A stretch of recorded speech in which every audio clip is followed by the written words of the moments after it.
muita surpresa nos jogos aqui dos brasileiros. Fala, eu sou o Lucas. Fala, eu sou o Felipe.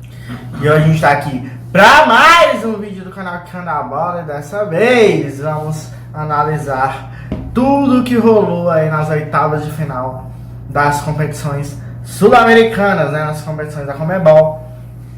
Temos quartas de final definidas na Libertadores, temos quartas de finais definidas na Sul-Americana. E nós vamos contar mais ou menos como foi que elas foram definidas. Então aparece a vinheta.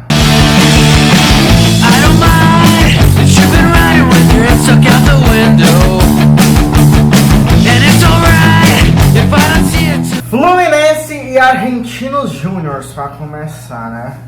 Esse jogo que na rodada de ida saiu 1-1. O jogo da expulsão do Marcelo, né? E o Fluminense já perdia por 1-0 quando o Marcelo é expulso. E aí todo mundo pensou, meu Deus, agora o Fluminense lascou. Mas aí o goleiro do Argentinos Júnior é expulso, né? O Arias. Acho que foi uma das decisões mais infantis que eu já vi na vida. Um mundo em que eu, que estava na transmissão desse jogo na Dimensão Esportiva, estava falando que o Fluminense tinha que agradecer se acabasse 1-0 nas condições que eles estavam. Realmente que tinha que querer segurar esse 1-0 pro jogo de volta no Maracanã, tentar reverter. Aí vai um goleiro e é expulso depois de já ter feito as alterações. Tem que colocar um meia de goleiro. O Fluminense volta pro jogo e quase vira. Chega a virar, mas estava impedido. O Fluminense acaba também, talvez se tivesse aceitado sair um pouquinho do plano de jogo, né? Não ter que tocar tanta bola para finalizar. Se tivesse tentado chutar, porque o goleiro era um meia, chutar de qualquer jeito. Samuel Xavier, temos que ressaltar aquele gol absurdo. Pois é, aquele gol que se fosse o Arias no gol não ia pegar também. Então o Fluminense não se aproveitou do fato de ter um meia no gol do time do adversário. Podia ter virado já lá na Argentina, né? Mas não foi problema, porque no jogo de volta o próprio Samuel Xavier de novo foi outro golaço. E o John Kennedy fechou lá aos já 97 minutos de jogo. Ainda teve outra expulsão, né? O Santiago Montiel levou o cartão aí do lado do Argentino Júnior. E o Milito também, o técnico, né? O Fluminense segue na competição e sem o Marcelo na próxima fase, que para mim é uma loucura. Não existe tirar o Marcelo 3 jogos, considerando que ele já tinha sido punido naquele próprio jogo, né? Ele teve que perder boa parte do jogo que ele foi expulso, mais um jogo de suspensão, e aí colocaram 2 a mais, e só pode voltar numa possível semifinal. Uma jogada que foi totalmente sem querer. Eu acho que realmente muita gente defendeu que não era nem para ter sido expulso. Para mim tinha que ser expulso, porém não existe essa punição. Não era para ser expulso. Eu acho que óbvio existe uma consequência grave, mas eu acho que ele tinha que ser expulso pela consequência grave se ele tivesse culpa nisso. Não precisava ser de propósito, mas existem vários casos em que você não faz uma lesão no adversário de propósito, mas você tem que ser expulso porque foi uma consequência grave, porque você foi imprudente. O Marcelo não tinha nenhuma coisa que ele poderia ter feito para evitar. Então eu não acho que era cartão vermelho, não. Porém, óbvio que eu entendo, sim, quem tem a visão de que sim. Agora, já que existe essa discussão, não existe 3 jogos de suspensão. Você pode individualmente até achar que merece 3 jogos de suspensão aqui.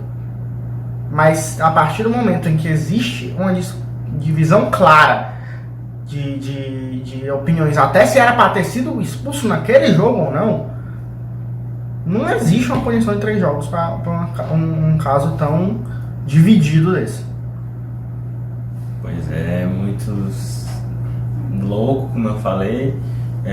Eu acho que realmente muito baseado até no que, não só porque acho que até se fizesse menos sentido, isso não faria sentido, que o Fluminense tentou até anular o cartão vermelho do Marcelo, né, na justiça, e não conseguiu, e agora vai tentar recorrer. Agora eu acho já mais plausível tentar diminuir essa suspensão. Eu até ficaria bem decepcionado se não conseguisse. E agora falando do primeiro brasileiro que caiu nessa Liberta, no mata-mata da Liberta, o Atlético Paranaense perde de 3-1 pro Bolívar lá no Morro. E nisso o Bolívar vence pela segunda vez um time brasileiro nessa temporada, né? Lá em casa, jogando em casa. Já tinha ganhado do Palmeiras na fase de grupos. E agora venceu o Atlético Paranaense, né? Esse Bolívar que é mais forte do que nos últimos anos. O Bolívar sempre vinha sendo meio que um saco de pancadas, principalmente quando não jogava em casa. Mas assim, tudo bem que perdeu de 4 pro Palmeiras jogando no Allianz, né? Nessa Libertadores já também. Mas há 2 anos atrás o time não conseguiu ganhar em casa do Ceará reserva, na Sul-Americana. Então é um Bolívar melhor do que o dos últimos anos. E conseguiu uma boa vantagem, né? O Atlético poderia muito bem reverter em casa, conseguiu empatar, fez 2-0, né? Jogando na Liga Arena. Fernandinho e Vitor Roque. Mas nos pênaltis não deu. O Thiago Heleno acabou chutando pra fora o último, tava todo mundo acertando. E deu Bolívar. Era um jogo, como muita gente imaginava, um jogo em que os mandantes são muito fortes, né? O Bolívar em casa é muito forte devido à altitude, e o Atlético Paranaense é muito forte em casa, muito por causa do tapetinho deles lá, né? Muita gente fala. Enfim, realmente pesou aí os pênaltis. Também achei curioso, né? Porque não só no Flamengo, né, que viralizou bastante, também teve o Capelães do lado do Atlético Paranaense, que viralizou com aquele vídeo que ele comemora muito o fato do Atlético Paranaense ter pegado o Bolívar e acaba mal, né? Então foi uma surpresa para muita gente esse resultado. Pois é, como eu falei no começo do vídeo, resultados muito surpreendentes. O Atlético era um dos que mais se esperava que fosse classificar entre os brasileiros, principalmente pelo sorteio. Ficou fora o atual vice-campeão. Os 2 finalistas, né, estão fora nas oitavas de final. Mas o Flamengo fala já, porque tem outra surpresa. O que tinha um adversário mais difícil, o que tinha mais chance de cair, tirando o Atlético Mineiro, que já ia enfrentar outro brasileiro, era o Internacional. O Internacional que vinha de 7 jogos sem ganhar. Desde o Mano Menezes. O Mano Menezes começou essa sequência. O Kudê voltou. Tem uma história muito engraçada, que é o fato de que Eduardo Kudê e Martin Demichelis são amigos. E quando saiu o sorteio, o Kudê era técnico do Atlético Mineiro. O Kudê, que todo mundo lembra, já treinou o Inter numa vez anterior. Foi lá no WhatsApp do seu amigo Martin Demichelis e disse: olá, amigo, você quer ajuda? Eu já treinei o Inter, conheço alguns jogadores. O Demichelis não respondeu. O Kudê é um ídolo do River, né? Então também não é como se ele estivesse querendo sabotar o Inter gratuitamente. Ele gosta do River, provavelmente por isso. Enfim, o Demichelis não respondeu o Kudê e depois foi eliminado pelo Kudê treinando o Internacional. O próprio Internacional. e acabando com essa sequência de jogos sem vencer justamente nesta partida, né? Porque já tinha saído vencendo lá no Monumental de Núñez. O Inter, né, fez um bom primeiro tempo lá. O Valencia fez o gol no finalzinho, mas no segundo tempo o River se impôs, Pablo Solari fez 2 gols, virou. Na volta, o River já virou, né? Fez 2-0. O Inter já virou, fez 2-0 na reta final do segundo tempo, né? Começou a sair os gols nos últimos 20 minutos. O Inter faz 2 gols, Mercado e Alan Patrick. Já aos 45, o Rojas empata tudo, leva para os pênaltis que demoram uma eternidade, quando o Solari, que tinha sido herói na ida, ia ser vilão na volta na disputa de pênaltis, perde, vai lá o Depena e perde também. Depena perdeu o pênalti contra o América Mineiro na eliminação da Copa do Brasil, perdeu de novo contra o River, mas o Rojas, que foi o herói, também perde e o River está eliminado. Pois é, e também o Rocher, né, que pegou muito no jogo de ida, pegou muito no jogo de volta, foi contratado para defender pênalti, não defende nenhum pênalti e acaba convertendo o pênalti decisivo, e ele que disse que só treinou pênalti 3 vezes na vida. Ele disse que uma foi gol, uma foi na trave, outra foi para fora. Ele foi lá e pegou esse pênalti para bater. Era o 9º, né? Enfim, ele tinha alguns nomes ali que poderiam ter ido na frente dele, mas ele foi e converteu. O Vitão não bateu. Inclusive a batida de pênalti de Ener Valencia foi uma sacanagem. E eu vi o Luiz Adriano acertar um pênalti depois de muito tempo. O time do River é um time muito bom, inclusive também tive a oportunidade de transmitir alguns jogos do Campeonato Argentino, né, que eles foram campeões.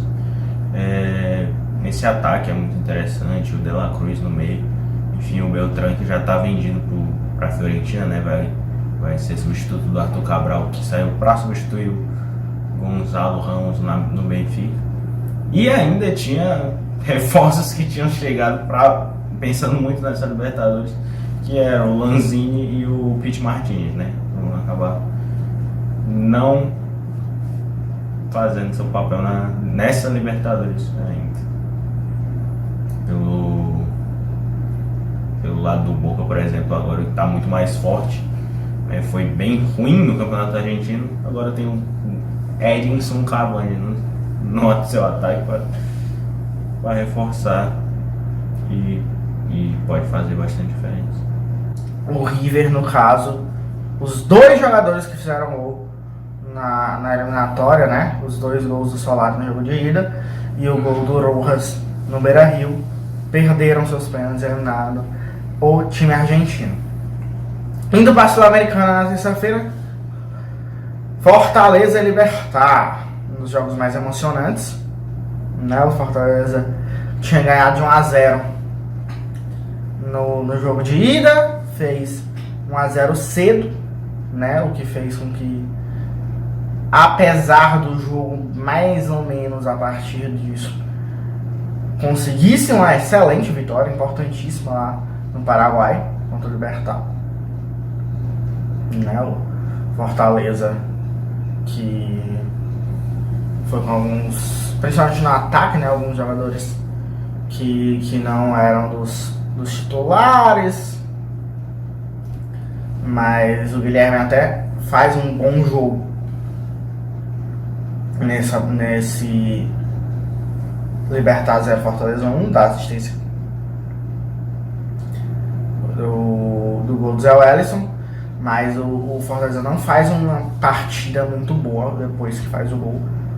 E o Libertad tem chances até de empatar ou até virar. Mas não consegue. Vem pro Castelão e faz uma pressão absurda no primeiro tempo.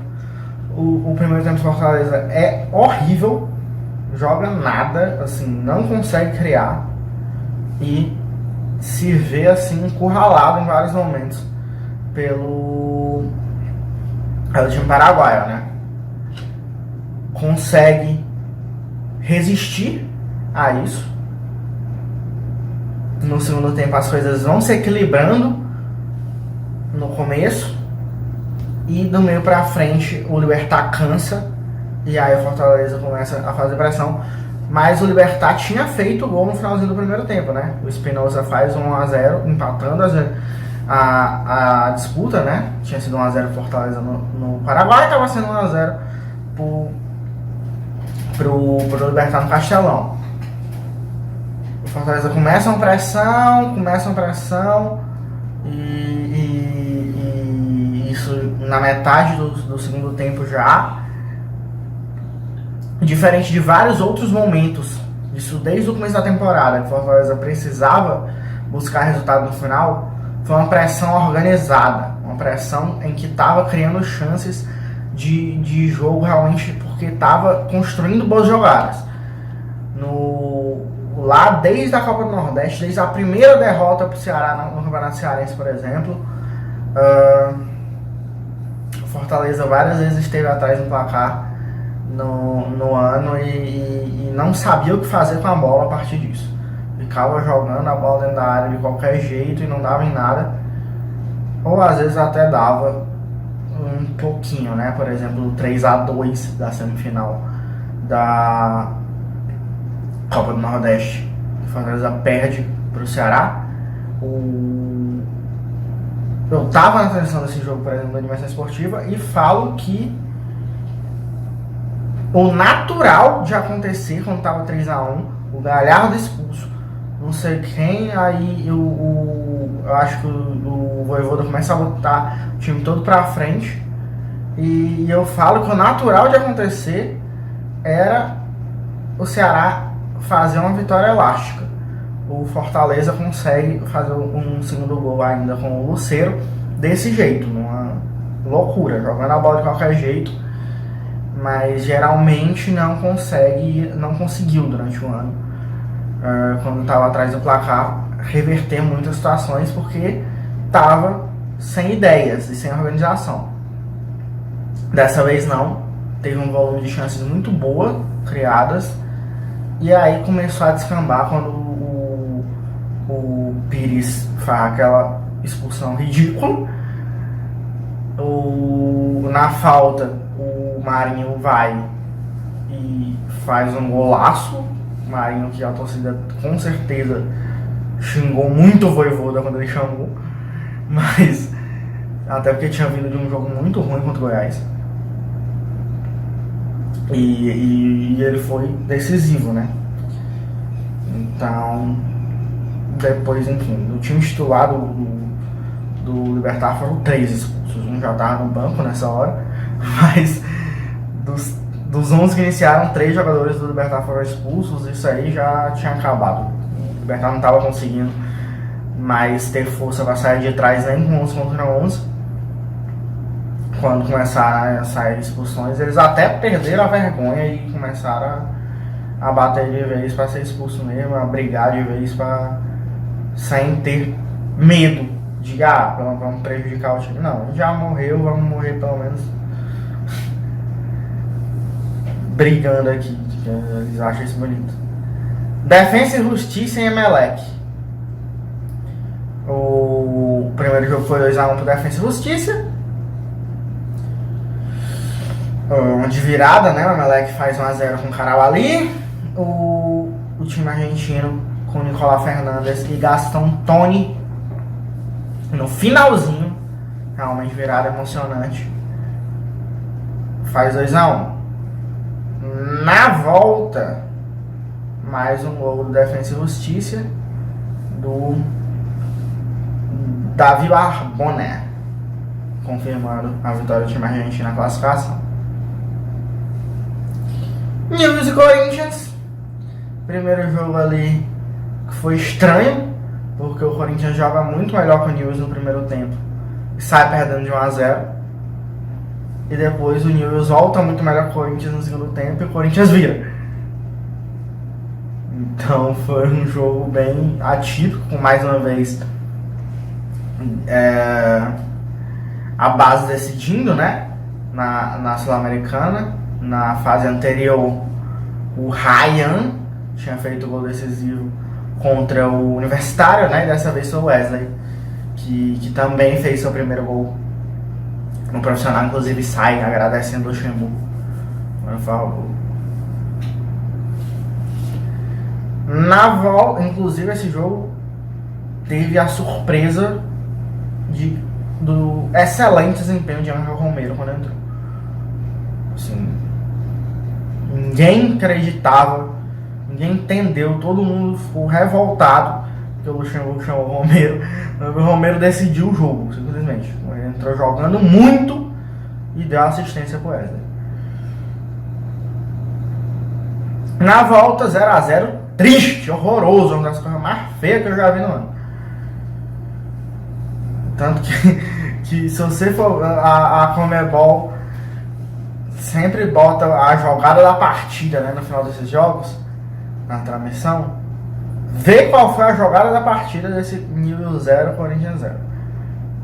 É um chute nada com nada do jogador do Newell's que passa pelo Cássio e tá entrando no gol, o Fábio Santos tira com o pé todo doido também.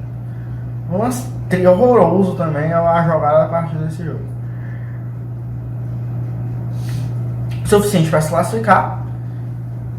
O Corinthians que vem mesclando muito o time, né, na Sul-Americana, e consegue ir avançando, o que é importante, né, nessa sequência aí que o Corinthians está vivendo de já 9 jogos seguidos sem perder, tá se afastando da zona de rebaixamento no Brasileirão, que eu acho que era o mais importante, e conseguindo ir avançando nas Copas mesmo com menos foco, principalmente na Sul-Americana, né? Na quarta-feira teve mais pênaltis, né? Um Boca Juniors e Nacional. O Boca foi ali com Cavani, inclusive, no ataque. Uma das grandes contratações do ano do futebol sul-americano. E foi um jogo bem movimentado, né? Um 2-2. Diferente do jogo de ida lá no Uruguai, que tinha sido 0-0. O segundo jogo foi 2-2. O Boca saiu na frente com o Merentiel. Logo depois já o Nacional empata com o Alfonso Tretza. A Advíncula faz 2-1 pro Boca e depois Ramírez bota tudo igual de novo. Vai pros pênaltis. Dessa vez Dario Benedetto faz coisa que preste. Diferente das oitavas de final do ano passado. E o Romero faz 2 defesas, né? Pegou o pênalti do Ramírez, mais uma vez o jogador decisivo perdendo o pênalti, e do Bocaneira, né? Pegou esses 2 pênaltis. O Boca até perdeu um também, com o Paulo Fernandes que estou pra fora, mas não foi o suficiente para o Nacional. O Nacional perdeu a disputa de pênaltis por 4-2. O que eu tenho a falar sobre esse jogo, né, porque eu não assisti, é só o fato de que eu espero muito que pelo menos tenham colocado uma cláusula para que Miguel Merentiel não possa jogar contra o Palmeiras no possível confronto, porque eu acho que foi um erro muito grande emprestar ele, apesar de que o Abel já tenha falado que ele teria ficado caso o acréscimo de um estrangeiro a mais, né, possível nos times brasileiros. Tivesse vindo antes, o Merentiel ainda estaria no Palmeiras. Porém, eu acho que ainda assim era um erro muito grande. Eu acho que emprestar o Navarro, tudo bem que a questão não era essa para a decisão, a questão era um estrangeiro, mas para mim tinha que ter mantido por questão técnica mesmo, ia gerenciando e tal. O Merentiel é um grandíssimo atacante que tá jogando muito no Independiente del Valle, Deportivo Pereira. O Deportivo Pereira passou do Del Valle, ganhou de 1-0 em casa, né, no jogo de ida, com o gol de Juan Santa Cruz. O Deportivo Pereira, time do nosso querido Juan Quinteiro, né, zagueiro aí, Fortaleza, Juventude e Vasco. E o Independente Del Valle com muito mais tradição, né? Eliminou o Corinthians, por exemplo, agora na fase de grupos. Já bateu um bocado gigante na história. Foi campeão da Sul-Americana, é o atual campeão da Sul-Americana contra o São Paulo, né? Já meteu goleada em Flamengo, enfim. Resultado bem surpreendente desse Deportivo Pereira, ganhando aí do Independente Del Valle, que sai cedo, né? Principalmente porque com esse sorteio no jogo de volta eles acabam até empatando muito cedo, né? O que podia ser uma empolgação ali. 6 minutos já empatamos, somos o favorito, vamos pra cima, não vai ser difícil. Mas foi se arrastando, não conseguiu fazer o segundo gol, até que volta o segundo tempo, e quem faz um gol rápido é o Deportivo Pereira com Larry Angulo, e aí acaba, né? O Deportivo Pereira segura o resultado até o final e tá nas quartas de final. Resultado histórico aí para o Deportivo Pereira. Pois é, não chega à toa não. Time organizado, é um time de quarta de final de Libertadores. Tudo bem que entre todos os classificados para as oitavas tinha sido a pior campanha e por exemplo, o Palmeiras, que é quem vai enfrentar na próxima fase, foi a melhor. Então, assim como era nas oitavas, é bem menos favorito no confronto das quadras, mas é um time interessante aí. Tá surgindo agora, eu nunca tinha nem ouvido falar antes, mas tá fazendo uma bela campanha.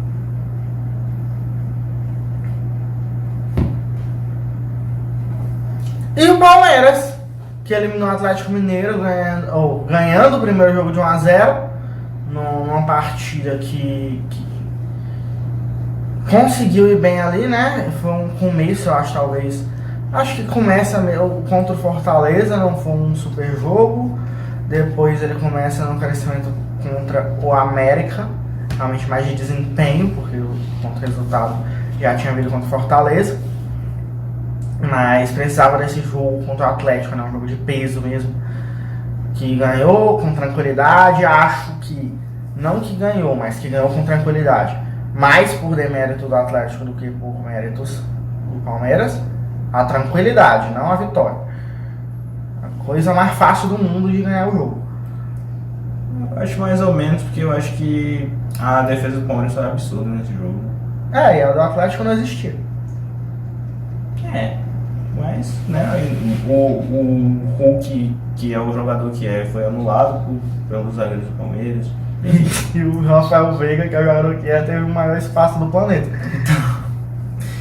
Enfim, é isso. Acho até que o Atlético, no geral, saiu no lucro, né, com um agregado só de 1-0, mas... E eu acho que mais ainda por causa do primeiro tempo da volta, que eu acho que foi quando o domínio foi maior ainda, porque o Palmeiras fez uma partidaça, um amasso, e o Atlético, eu acho que foi 3 tempos terríveis, os dois do jogo de ida no Mineirão e o primeiro do jogo de volta no Allianz Parque. Assim, coisa de realmente dizer, meu pai amado, como foi que eu levei só um gol. Pois é. E Palmeiras e Atlético Mineiro está se tornando o Real Madrid e Liverpool da América, né? Toda vida o Liverpool cai pro Real Madrid, toda vida o Atlético cai pro Palmeiras. Recentemente eu até achei engraçado que o Diogo Jota falou que quer ganhar a Europa League, mas torce muito para que o Real Madrid não apareça na Europa League de algum jeito, porque toda a vida ele é eliminado pelo Real Madrid. Mas eu acho que esse ano ele vai poder relaxar em relação a isso, não é possível. Pois é, e no segundo tempo o Atlético até sobe o seu nível, finalmente faz uma corrida que preste no confronto, consegue disputar ali, o que, né, até perigoso para um Palmeiras que devia e podia ter construído uma vantagem muito maior durante os 3 primeiros tempos e correu esse certo risco, né, quando o Atlético entra no confronto, finalmente está só 1-0, e aí podia ter se complicado por isso, mas não aconteceu. O jogo da defesa do Palmeiras, por exemplo, de novo, foi excelente. Soube muito bem como joga e sabe muito bem há muito tempo. Tanto que ganhou 2 das últimas 3, como se joga no Libertadores, principalmente no mata-mata. E esse Atlético aí tá perdidaço, né? Assim,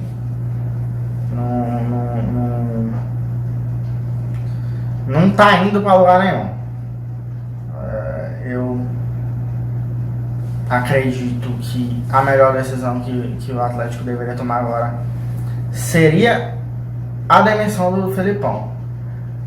Por um motivo, assim, eu acho que é rápida, seria muito rápida a passagem do Felipão, e eu sou um pouco contra geralmente passagens muito rápidas, mas eu acho que não tem nenhum motivo para o Felipão seguir sendo técnico do Atlético, porque assim, eu já não teria contratado, mas enfim, entendo a escolha, porque ele vinha de um trabalho muito bom, né? Mas claramente não faz, se você analisa friamente, nada faz sentido. Por quê? O Kudê sai mais por problema de relacionamento do que por causa de trabalho de ser treinador, né, do técnico, do time. Tava até um dos melhores momentos dele no Atlético, o Kudê. E aí vai e contrata um técnico que não tem nada a ver com o Kudê, o problema principal não era o campo e bola, era relacionamento, e faz sentido tentar corrigir o relacionamento com o Felipão, porque ele é muito bom nisso, mas vai para outro caminho total no futebol. E o Felipão foi contratado única e exclusivamente para esses 2 jogos, porque não tem mais nada. O aluno do Atlético Mineiro não existe mais. Ele vai ter que fazer o básico para poder sobreviver na Série A, o que não vai ser difícil, né? Porque a única tragédia que ainda poderia acontecer é um rebaixamento, mas ninguém nem acredita nisso. De resto, não tem mais pelo que o Atlético brigar esse ano. E eu acho que já não deu certo. Então, acho pouco provável que esse time ainda vá... acho pouco provável que alguém acredite que o ideal para o ano que vem, para começar o projeto de novo, porque não vai ter mais nada para fazer esse ano, para tentar recomeçar o trabalho do ano que vem, eu acho pouco provável que alguém acredite que depois desse mês, principalmente, o Felipão seja o nome ideal. Então acho que poderia já ir começando esse trabalho novo a partir de agora. Usar esse final da temporada já como uma preparação, né, para o novo nome. Eu concordo com a parte de que o Felipão foi contratado para esses 2 jogos, porque realmente o Atlético tem muito no que acreditar, e muita gente até transformou isso no meme, tipo, o Atlético agora vai aprender como eliminar o Palmeiras, contratou o Felipão, mas no final das contas nem assim deu certo, porque o Felipão realmente com o Atlético Paranaense ano passado perturbou a vida do Palmeiras, mas no Atlético Mineiro já foi diferente. Enfim, Eu não demitiria, porque eu acho que muito, até pelos motivos que o Lucas disse também, porque não tem o que disputar. Mudou muito o treinador, mudou muita visão de futebol, visão do que o Atlético quer para a vida dele. Então, eu acho que se querem mudar, eu acho que precisa desse tempo. E se não tem mais o que disputar, justamente aproveita esse tempo que resta para tentar implementar esse futebol e ver se dá certo. Eu acho que o Felipão tem essa capacidade. Então, eu manteria ele sim, mas um treinador que já tem mais de 10 jogos e uma vitória e uma eliminação, né?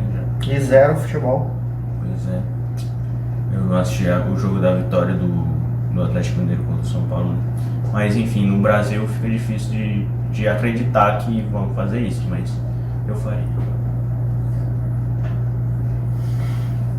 O Goiás levou 5.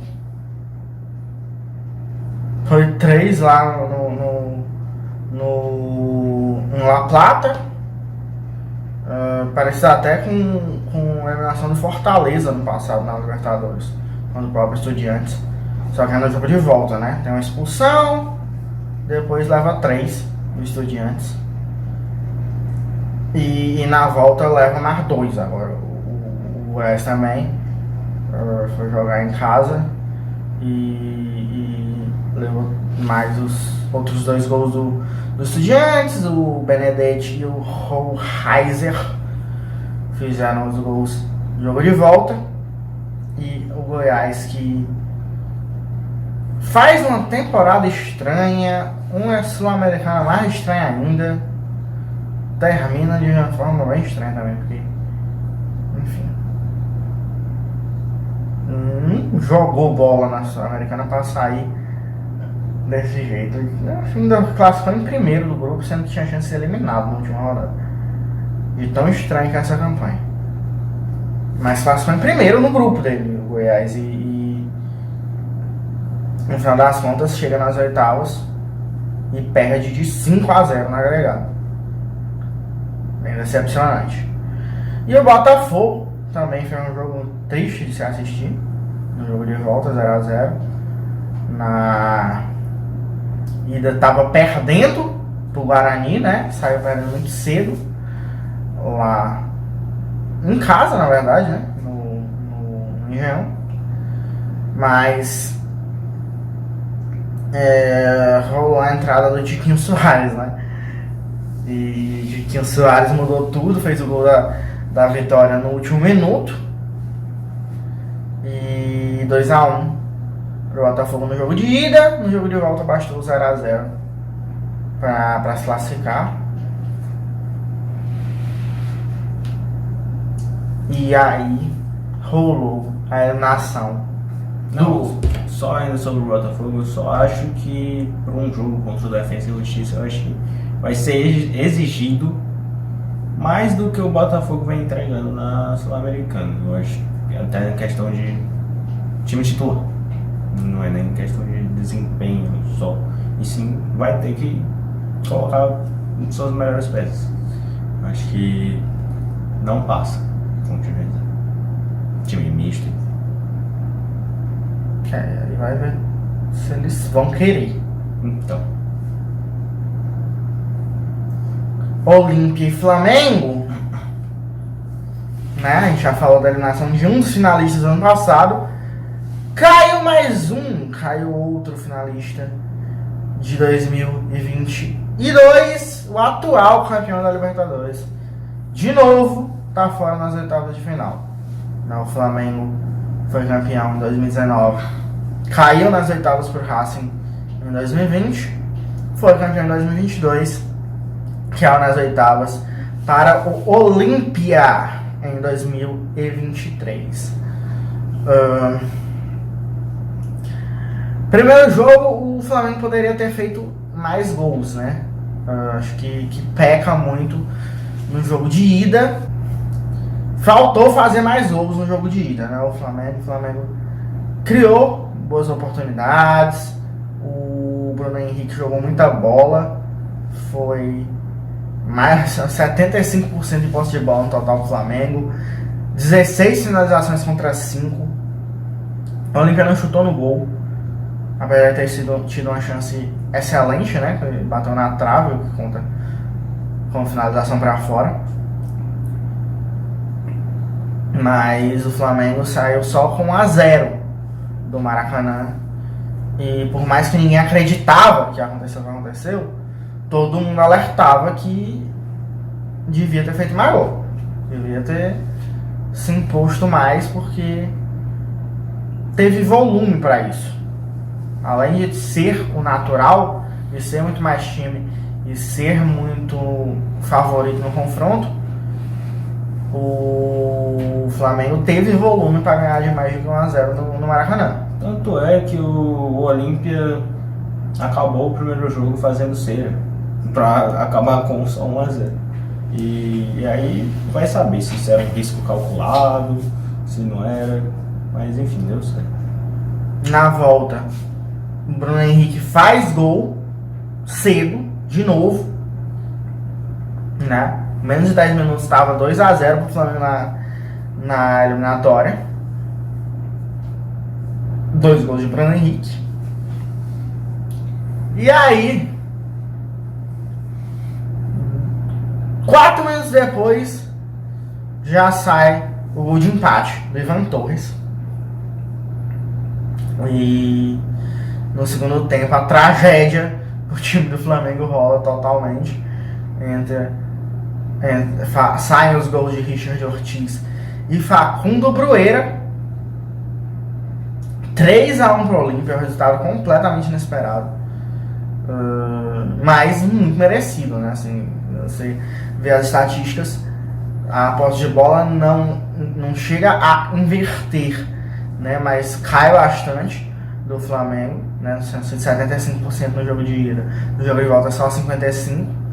Mas as finalizações tinham sido 16-5 pro Flamengo na ida, 14-4 pro Olímpia lá no Paraguai. Então é realmente um jogo que o Flamengo mereceu a eliminação e carimba mais um resultado muito negativo no seu ano 2023. Um ano que foi marcado por várias e várias eliminações traumáticas na era Vitor Pereira. Tem a sua primeira eliminação traumática na era Sampaoli.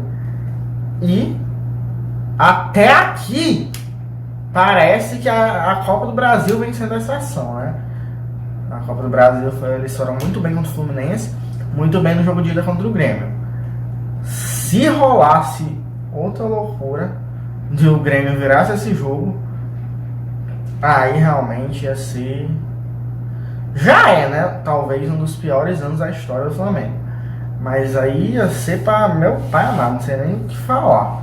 Porque ele teria que ver se seria mais uma na era Sampaoli ou seria já a primeira do próximo treinador. Porque eu tô achando estranho que o Sampaoli ainda é técnico do Flamengo.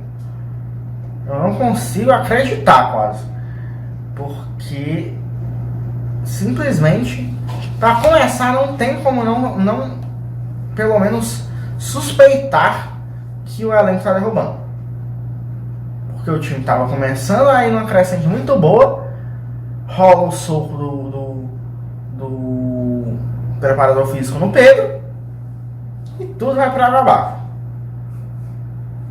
Pode ser também, só que realmente o foco, o clima, né, pode ser um derrubando involuntariamente, assim, né? Que de certa forma eles não é que perderam de propósito, mas naturalmente a situação toda deixou um clima triste lá dentro, um clima terrível entre todo mundo, que naturalmente eles não conseguiam jogar no mesmo nível mais com esse clima, não sei, mas assim, não consigo acreditar realmente que o Sampaoli não foi demitido. Assim que acabou o jogo, eu tinha certeza que muito provavelmente no mesmo dia ia sair a notícia. E já passaram 2 meias-noites, né? Já virou o dia 2 vezes e vamos estar lá ainda, pelo visto. Vai ficar, mas eu realmente não acreditava nem um pouco nisso.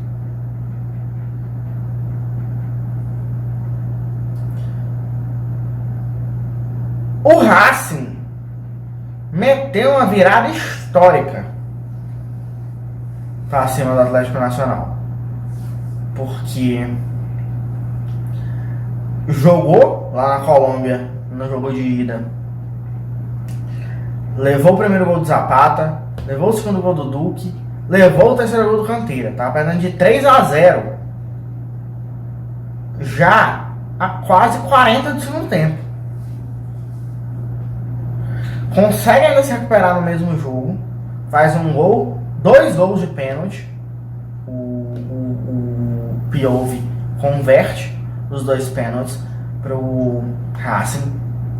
Parecia tudo melhorando, né? Magicamente, meu Deus, conseguimos sair ainda vivo. Tava 3-0, quase 40 do segundo tempo, a gente achava que já estava eliminado. Vamos voltar para casa com a vibe lá em cima, vamos estar acima da virada, 3-2 só, 1 gol de diferença. No lance seguinte, 4-2 na Atlético Nacional. Canteira faz o segundo dele. E aí, parece que, né, escalou uma montanha gigantesca, mas no final das contas ainda tem uma desvantagem muito grande. Chegou em Avejaneda, meteu 3 no Nacional. 28 minutos, Roger Martínez, depois os 5 do segundo tempo, Ojeda, e aos 11 do segundo tempo, com o Felipe Aguirre faz contra, né, pro Racing. Aguirre, que é do Nacional de Medellín, né, fez gol contra o zagueiro e foi um gol decisivo, né. Gol do time que já tinha ido se recuperar no finalzinho do jogo ali, que por mais que ainda levou gol de novo, foram gols fundamentais. Chega na volta e consegue essa vitória espetacular, essa virada incrível que coloca o Racing em mais umas quartas de final para fazer um jogo, um clássico argentino, né, contra o Boca. Nas oitavas nós tivemos um confronto de brasileiros entre Palmeiras e Atlético. Nas quartas nós vamos ter um fenomenal Racing e Boca Juniors.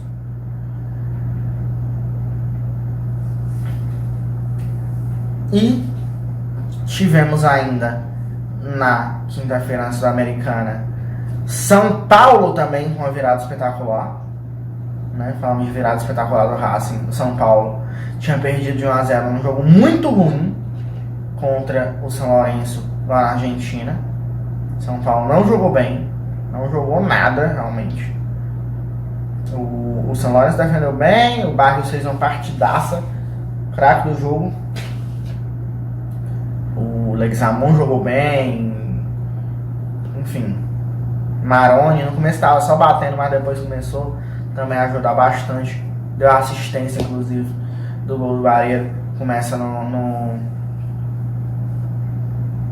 na jogadaça do Barrios, inclusive. Mas o São Paulo que não conseguiu ir bem, não conseguia criar, não conseguia. O Caleri ficou muito apagado, né? E a bola não chegava para ele. Enquanto na volta o Caleri foi melhor em campo. Fez pivô, fez parede, prendeu bola, fez o gol do 1-0. E no segundo tempo, 22 minutos do segundo tempo, sai o segundo gol de São Paulo, Luciano, rola a festa, o maluco vai comemorar com bandeirinha de escanteio, inclusive. Pega o maluco, é maluco. Ai, Luciano. É isso que eu falo. Eu acho maravilhoso, eu acho muito massa o Luciano falando essas coisas. Eu nunca queria que tivesse que ser cartão amarelo. Mas quem quer dizer, principalmente depois dessa outra vez, que ele vai lá com a bandeira de escanteio do São Paulo e pega, cara, aquela cara de Luciano. Isso é a definição melhor é cara de Luciano. Com a bandeirinha de escanteio do São Paulo, depois de ter feito uma voadora do Corinthians, que ele não fez pra provocar. Eu acho que é lindo, é maravilhoso, é massa, é incrível, é muito legal pro futebol. Mas a regra diz que o homem que provoca tem que levar amarelo.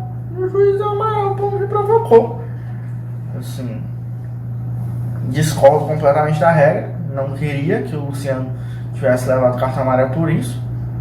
Vou sempre que possível dizer isso para ver se, enfim, todo mundo que der essa opinião também, que tem essa opinião for dando também, ajudar a talvez repensarem. Mas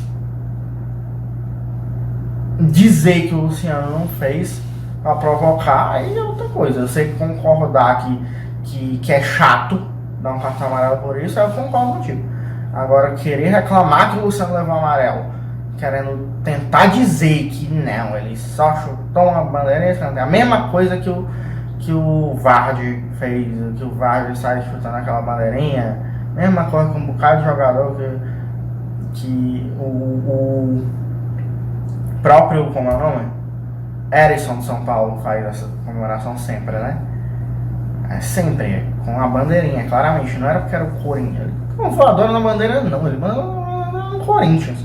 E o Erisson, quando ele jogou contra o Tigre, e fez isso 2 vezes no estado do Tigre, eu tava morrendo de medo. Eu disse, esse homem é maluco. Porque já era um jogo tenso daquele, o homem deu voadora 2 vezes dentro do estádio do Tigre, na bandeirinha do Tigre. Eu tava enlouquecido assistindo, dizendo, meu Deus do céu, a torcida vai invadir esse campo. Ainda bem não aconteceu nada, porque pouco antes do ônibus do São Paulo estava sendo apedrejado, ou eles tiveram que ir num ônibus diferente para não ser, era uma coisa assim. Acho que foi apedrejado. Não. A torcida do Tigre apedrejou o ônibus do Tigre pensando que era do São Paulo, foi isso? Exatamente. E aí o louco da voadora no escudo do time, meu Deus do céu. E é isso, depois aconteceu também com o Rafael Veiga no jogo de ida, mas ali realmente não parecia que era uma provocação. Mesmo assim, né? Não acho que ele fez. Eu acho que até que não é uma provocação, porque ele não fez nem conscientemente, eu acho. Isso é tanto que depois ele posta uma foto dele dando até do Palmeiras mesmo. Mas eu acho que se ele tivesse se tocado antes, ou ele não teria feito, ou se tivesse feito, aí eu acho que ele realmente, mesmo sem ter a intenção de provocar, ele só queria dar uma voadora na bandeirinha. Você tem que ver que no diacho da bandeirinha tem o escudo do time que você está enfrentando. Se você não quer provocar o adversário, vai ser visto por todo mundo como uma provocação. LDU e Nublense. Mais um time que, assim como o Deportivo Pereira, era um time desconhecido. Nunca tinha ouvido falar desse negócio na minha vida. E Nublense e Alcas, 2 times que eu nunca tinha ouvido falar na minha vida. O Flamengo conseguiu pegar um grupo com esses times e não fazer 12 pontos em 4 jogos. E não fez nem 9, né? Nem como se só não tivesse vencido. Não fez 6 contra nenhum dos times. Não ganhou os 2 jogos de nenhum dos 2. Assim, o Nublense acabou indo para a Sul-Americana. Jogou em casa a primeira partida, perdeu em casa para a LDU, que é um time super tradicional, né? Assim, a LDU a gente conhece desde sempre, mesmo que, né, não seja o time mais forte do mundo, sempre está presente ali. Nublense nem existe. Foi jogar lá na casa da LDU no jogo de volta e ganhou. O Nublense fez 3-2, um jogo loucaço, simplesmente. Assim como o Flamengo, a LDU tinha ganhado de 1-0, depois fez 1-0 de novo, bem um pouco mais tarde do que o Flamengo, mas no começo ainda do jogo, tava tranquilo. Depois, logo em sequência, a Nublense vai pra cima, vira o jogo, tava ganhando de 2-1, indo pros pênaltis. Nos acréscimos, a LDU faz o segundo gol. Nos acréscimos de novo, sai outro gol do Nublense, 3-2. Jogo completamente insano. E aí, na disputa de pênaltis, Nublense perdeu 2 pênaltis. O Alexander Domingues pegou 2 pênaltis, né? Pegou do Rivera para variar. Quem fez aos 48 do segundo tempo, perdeu na disputa de pênaltis. E do Patrício Rubio, que para variar, fez de pênalti o primeiro gol do Nublense no jogo. A LDU converteu os 4.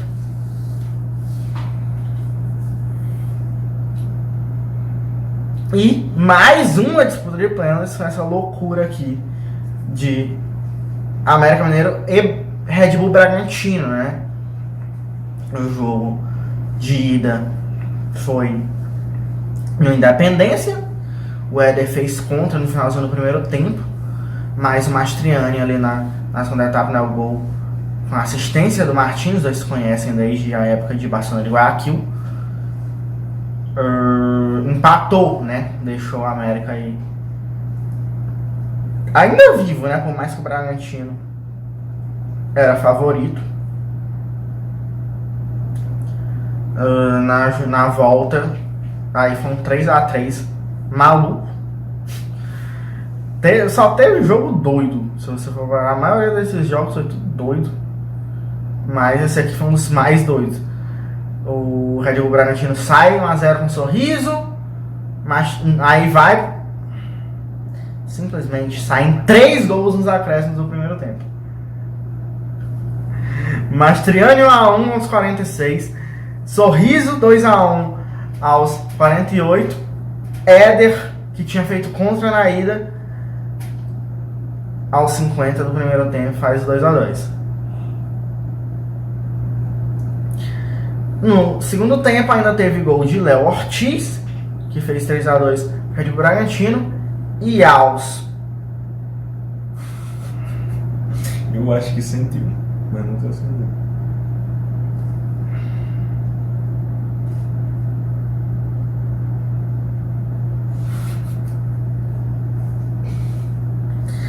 É tanto tempo, é tão na frente que não cabe na tela do celular em que minuto foi. O pênalti foi marcado aos 97, já, em cima do Marlon Lopes. Marlon, né, lateral. O Mastriani cobrou pra lá de 100, 3-3. E o que eu preciso? Eu preciso contar o que ele fez na primeira cobrança desse futebol. Ele fecha o jogo com um gol de pênalti. Ele abre a disputa de pênalti o quê? Pra fora! Aí depois o Ortiz também perde do lado do Red Bull Bragantino, aí ele acabou não sendo determinante, né? O erro do Mastriani, que Everaldo fez, Lucas Evangelista fez, Éder fez, Lucas Cândido fez, Júlio César fez, Juninho Capixaba fez, Ale fez, mas o Thiago Balbas não fez, e o Red Bull Bragantino foi eliminado nas oitavas de final. América Mineiro, o lanterna do Brasileirão, está nas quartas de final, vai enfrentar o Fortaleza. E agora vamos de palpites para a próxima fase das competições, começando pela Sul-Americana, América Mineiro e Fortaleza. O que tu acha que vai rolar? América Mineiro. Fortaleza. Corinthians e Estudiantes. Estudiantes. Corinthians. São Paulo e LDU. São Paulo. São Paulo, Botafogo, Defensa e Justiça. Passa muito porque time eles vão botar, como eu falei, mas eu vou dizer Botafogo. Pra mim, acho que vai dar Botafogo, só vai ter brasileiro nas semifinais da Sul-Americana. Na Libertadores, temos chance, a maior chance, eu acho, dos últimos tempos de talvez não ter uma final brasileira, apesar de ela ainda ser muito provável, né? Gostaria. Talvez seja uma opinião impopular, mas gostaria. Racing e Boca. Nossa. Pra mim passa. Acho que eu vou muito parar pra ver esses jogos, porque vai ser muito interessante. Mas eu vou em Racing. Pra mim passa o Boca, o Racing. O Boca não fez a super campanha também, mas o Racing fez campanha de meio de tabela no Campeonato Argentino, passou se arrastando aí contra o Atlético Nacional, mais que o Boca também passou nos pênaltis contra o Nacional. Enfim. Deportivo Pereira ou a Leila Pereira? Palmeiras. Inclusive a gente esqueceu de mencionar o fato de que o Hendrick foi expulso, né? Não vai jogar, né? Pelo menos o jogo de ida. Não acho que vai fazer falta, assim, tipo, até porque é um reserva, mas é um jogador bom que pode fazer diferença, né? Mas acho que não vai. Palmeiras. Bolívar e Internacional. O Internacional é um time que é capaz de tanta coisa. Pois é, ele pode ser capaz de começar agora realmente de vez engrenar esse trabalho do Cudê, porque por mais que teve essa sequência toda sem vitórias, o time estava jogando mais bola do que estava com o Mano, mas os resultados não vinham e veio finalmente, né? Esse contra o River Plate. Então contra o Bolívar, só que aí tem que resolver isso aí, né? Você vai chegar lá, vai subir o morro e vai levar de 3 e ter que reverter no Beira-Rio. Muito bom saber que eu vou usar minha rota zebra do vídeo. Bolívar tá na semifinal. Também vou dizer Bolívar e é complicado pro Bolívar porque na final, se chega numa final, eles vão ter que jogar em um estádio, né, neutro, que esse não será o Maracanã. E aí eles não vão ter sua principal arma, mas quem sabe, né? Vamos ver se até chega, né? Mas vou de Bolívar. Fluminense e Olímpia. Eu acho que há um grandíssimo potencial do Olímpia, mas dessa eu vou no Fluminense. Fluminense na semifinal. Na Libertadores aqui no só discordou dos argentinos ali. O Felipe pensa que vai passar o Racing, eu acho que vai passar o Boca. De resto, Palmeiras, Bolívar e Fluminense. Depois aí a gente vê quanto a gente acertou, quanto a gente errou. E eu quero saber os teus palpites também. Se tu vai acertar mais ou menos do que a gente quando acabar nessas quartas de final. Diz aí nos comentários. Se gostou do vídeo, dá o like, se inscreve e mostra para seus amigos darem a opinião deles também, porque ainda vai rolar muita competição sul-americana daqui pro final do ano e a gente vai sempre trazer uma boa cobertura aqui no canal Bola e o YouTube vai te mostrar com mais facilidade esses vídeos se tu for inscrito e der o like. Então não é só para ajudar a gente, te ajuda também. E se não gostou, dá o dislike, segue a gente nas redes sociais que estão na descrição do vídeo. Lá a gente também bota o link de vídeo quando saem os vídeos. A gente sempre divulga nas redes sociais. E é isso, tchau.